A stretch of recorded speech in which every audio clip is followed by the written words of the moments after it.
नमस्कार विद्यार्थी मित्रांनो, मी मयूर झटाले आपल्या या द स्टडी या यूट्यूब प्लॅटफॉर्मवर आपलं स्वागत करतो। विद्यार्थी मित्रांनो, या व्हिडिओमध्ये आपण स्किल टेस्ट 2024 त्याची ॲक्च्युअल रणनीती कशी असावी याबाबत माहिती घेऊया। हा व्हिडिओ आपण 3 टप्प्यामध्ये घेऊया।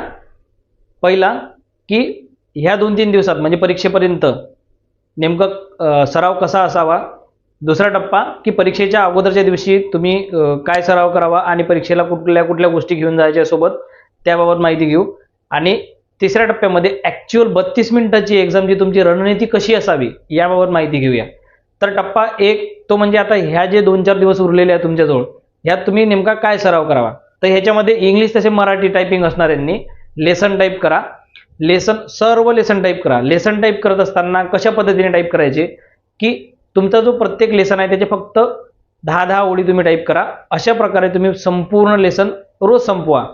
आणि इंग्लिशवाल्यांनी द क्विक ब्राउन ही जी लाईन आहे याच्यामध्ये सर्व अल्फाबेट तुमचे कव्हर होतात, त्या लाईनचा रोज एक पानभर सराव करा। मराठीवाल्यांनी वर्णमालेचा सराव करा। विद्यार्थी मित्रांनो, तुम्ही लेसनसाठी रोजचा 1 तास राखीव ठेवाच, कारण टायपिंग करत असताना 1-2 शब्द जर का तुमचे थोडेफार चुकत असतील तर ते या लेसनमध्ये कव्हर होतात। तसेच तुमची ॲक्युरसी आणि स्पीड सुद्धा कव्हर होतो, त्यामुळे लेसनला विसरता कामा नये। अशा पद्धतीने तुम्ही लेसनची तयारी करा। तसेच रोज तुम्ही आहे ना रोज 3 पॅसेज तुम्ही सलग टाईप करा। म्हणजे कसे, पहिला 10 मिनिटाचा पॅसेज टाईप करा, त्यानंतर लगेच दुसरा 10 मिनिटाचा पॅसेज टाईप करा, त्यानंतर तिसरा 10 मिनिटाचा पॅसेज टाईप करा। तर तुम्ही हे 3 पॅसेज सलग टाईप करायचे आहेत, त्यानंतर छोटासा ब्रेक घ्यायचा आहे। अशा पद्धतीने तुम्ही 3 काय म्हणत आहे, कारण ॲक्च्युअल तुम्हाला तिकडे 3 पॅसेज टाईप करायचे आहेत, म्हणून रोज तुम्ही सलग 3 पॅसेज टाईप करण्याची जी आहे ती सवय लावून घ्या। आता विद्यार्थी मित्रांनो, तुम्ही हे जे काही शेवटच्या आठवड्यात प्रॅक्टिस करणार आहात ह्याचे कीस्ट्रोक किती होतात, ॲक्युरसी किती होते, स्पीड किती आहे, ह्याच्या भानगडीत अजिबात पडू नका। कारण इथे जर का तुम्ही कमी जास्त तुमची स्पीड आली तर ह्याचा तुम्ही बॅड इम्पॅक्ट तुमच्या एक्झामवर तुम्ही घेऊन जाल। त्याच्यामुळे तुम्ही काय करा, आतापर्यंतच्या प्रॅक्टिसमधला तुमचा बेस्ट ऑफ द बेस्ट जो पॅसेज असेल तो प्रत्येकाला आठवतोच, त्याची जी ॲक्युरसी असेल, त्याची स्पीड असेल, तो तुम्ही कॉन्फिडन्स घेऊन जा की नाही मी ह्याच पद्धतीनं पॅसेज ॲक्च्युअल एक्झाममध्ये टाईप करेल। तर विद्यार्थी मित्रांनो, आता आपण टप्पा क्रमांक 2 म्हणजे परीक्षेच्या अगोदरच्या दिवशी घेण्यात येणारी काळजी काय करायची। परीक्षेच्या अगोदरच्या दिवशी तुम्ही पहिली गोष्ट म्हणजे कुठलाही 10 मिनिटाचा पॅसेज टाईप करत असताना ॲक्च्युअल एक्झाम मोडमध्ये टाईप करू नका। म्हणजे कुठलीही मॉक टेस्ट देऊ नका आणि 10 मिनिटाचा पॅसेज टाईप केल्यानंतर स्ट्रोक किती, तुमची स्पीड ॲक्युरसी किती ह्याच्या भानगडीत पडू नका। फक्त तुम्ही प्रॅक्टिस करा हलकी फुलकी। एक्झाम मोडमध्ये टायपिंग तुम्हाला करायची नाही, कारण त्याचं दडपण तुमच्या दुसऱ्या दिवसच्या एक्झामवर येऊ शकते, म्हणून अगोदरच्या दिवशी तेवढी काळजी घ्या। आणि एक गोष्ट लक्षात ठेवा, ही स्पीड आहे, ही ॲक्युरसी आहे, ही एका दिवसात, एका आठवड्यात, 2 दिवसात आलेली नाही। याला फिनिशिंग मात्र तुम्ही शेवटच्या आठवड्यात देऊ शकता, परंतु पूर्णतः तुमची स्पीड ॲक्युरसी ही एका आठवड्यात, 2 दिवसात आलेली नाही। त्याच्यामुळे ही अचानक जाणार सुद्धा नाही। म्हणून तुम्ही पूर्ण तुमच्या प्रॅक्टिसवर विश्वास ठेवा, कारण तुम्ही हे भरपूर दिवस झाले प्रॅक्टिस करत आलेले आहे। त्याच्यामुळे 100% असा विश्वास ठेवा की तुम्ही ॲक्च्युअल एक्झाममध्ये सुद्धा चांगल्या प्रकारे परफॉर्म कराल।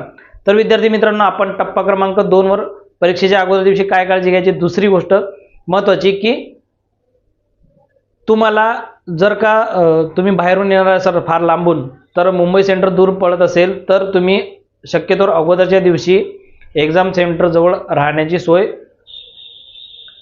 करावी, जेणेकरून वेळेवर काही गडबड होणार नाही। वेळेवर परीक्षा केंद्रावर पोहोचण्याची रिस्क मला तरी असं वाटते तुम्ही घेऊ नका, कारण तुमच्या भविष्याचा प्रश्न आहे। विद्यार्थी मित्रांनो, आता तिसऱ्या टप्प्यावर येऊ, तो म्हणजे ॲक्च्युअल 32 मिनिटाची रणनीती तुमची कशी असावी। या 32 मिनिटाचा पॅटर्न एकदा तुम्हाला सांगतो मी की 5 मिनिटाचा तुम्हाला कीबोर्ड टेस्ट असेल, 5 मिनिटाचा ब्रेक असेल, त्यानंतर तुमचा 10 मिनिटाचा डेमो पॅसेज असेल, 2 मिनिटाचा ब्रेक आणि ॲक्च्युअल 10 मिनिटाचा तुमचा एक्झामचा तो पॅसेज असेल।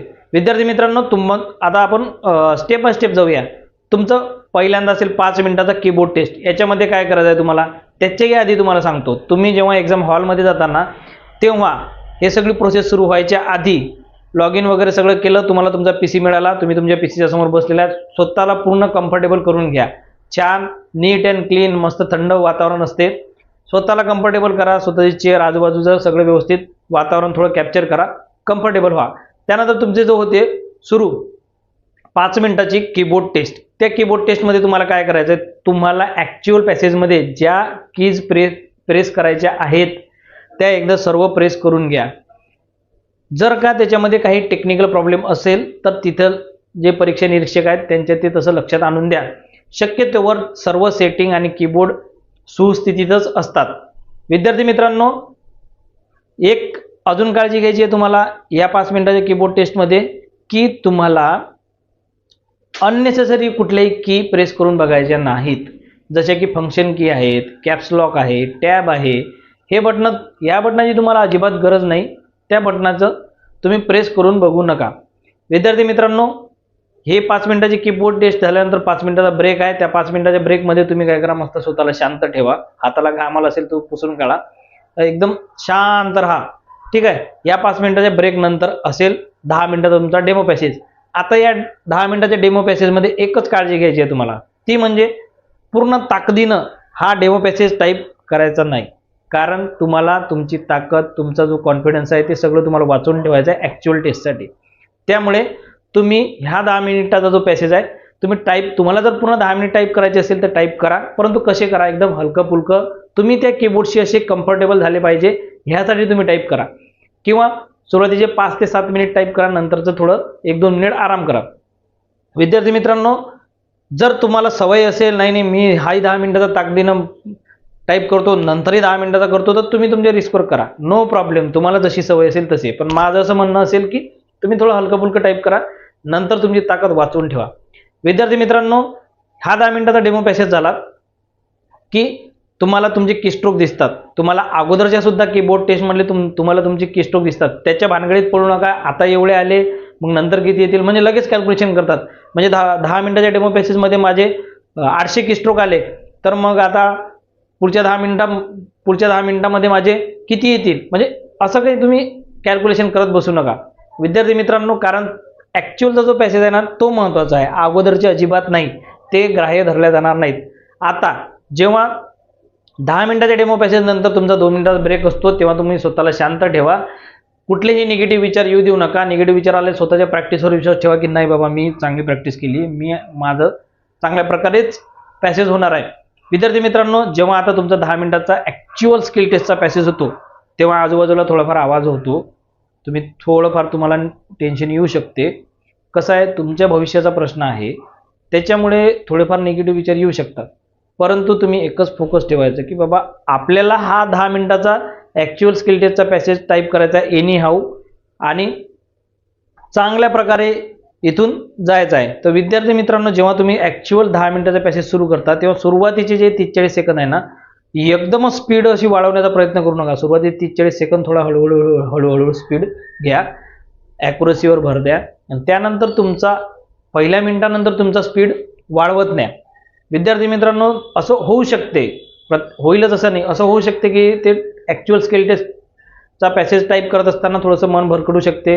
तर तुम्ही जाग्या राहण्यासाठी काय करा, तो तुमचा स्क्रीनवरचा पॅसेज दिसतो ना, तो तुम्ही थोडाफार असं वाचा. असं कसा, असं हळूहळू वाचा. मनातल्या मनात वाचल्यापेक्षा थोडंसं पुटपुटत वाचा, जेणेकरून बाजूच्याला पण त्रास झाला नाही पाहिजे या हिशोबाने वाचा. म्हणजे काय होईल, तुमचं जे काही इकडे तिकडे मन भरकटलं ते जागेवर येईल आणि परत आपलं कॉन्सन्ट्रेशन टायपिंग करत राहायची. तर अशा पद्धतीने तुमची 32 मिनिटाची रणनीती असावी. विद्यार्थी मित्रांनो, आणखी एक जाता जाता तुम्हाला सूचना देतो की तुमचे जे काही नखं वाढलेले असतील ना ते नखं कापून घ्या. नखांचा इम्पॅक्ट होतो. आता मी स्वतः टायपिंग केलेली आहे, मला माहिती आहे, सगळ्यांनाच माहिती आहे की नख जर का तुमचे जास्त नखं वाढलेले असले ना तर तुमचा त्याच्यावर स्पीडवर परिणाम होतो. म्हणून तुम्ही आवर्जून एक्झामच्या 1-2 दिवस आधी नखं कापून घ्या. कापताना स्वतःला इजा होणार नाही या पद्धतीने व्यवस्थित कापून घ्या, नाहीतर भलतंच काही व्हायचं, बोटालाच काही इजा करून बसाल. म्हणून व्यवस्थित नखं कापून घ्या. तसंच विद्यार्थी मित्रांनो, शेवटचं एक सांगणं आहे की ही स्पीड अचानक आली नाही, अचानक जाणार नाही. त्याच्यामुळे असा मस्त कॉन्फिडन्स ठेवा स्वतःवर की मी चांगल्या पद्धतीनं हा जो आहे स्किल टेस्ट ही चांगल्या पद्धतीने एकदम परफॉर्म करेल आणि मी 100% याच्यामध्ये पास होईल असा स्वतःवर विश्वास ठेवा. स्वतःच्या प्रॅक्टिसवर विश्वास ठेवा. विद्यार्थी मित्रांनो, भेटूया आता आपण पुढच्या व्हिडिओमध्ये स्किल टेस्ट 2024 वाले. आता तर आपण तुम्ही भेटू नाही पुढच्या व्हिडिओमध्ये, पण जे की माननीय उच्च न्यायालयामध्ये लिपिक पदाची जाहिरात निघालेली आहे त्याच्या टायपिंग बाबत आपण आता पुढची व्हिडिओ सिरीज सुरू करूया. तर तुम्हाला परीक्षेसाठी खूप खूप शुभेच्छा. चांगल्या प्रकारे परफॉर्म करा. धन्यवाद.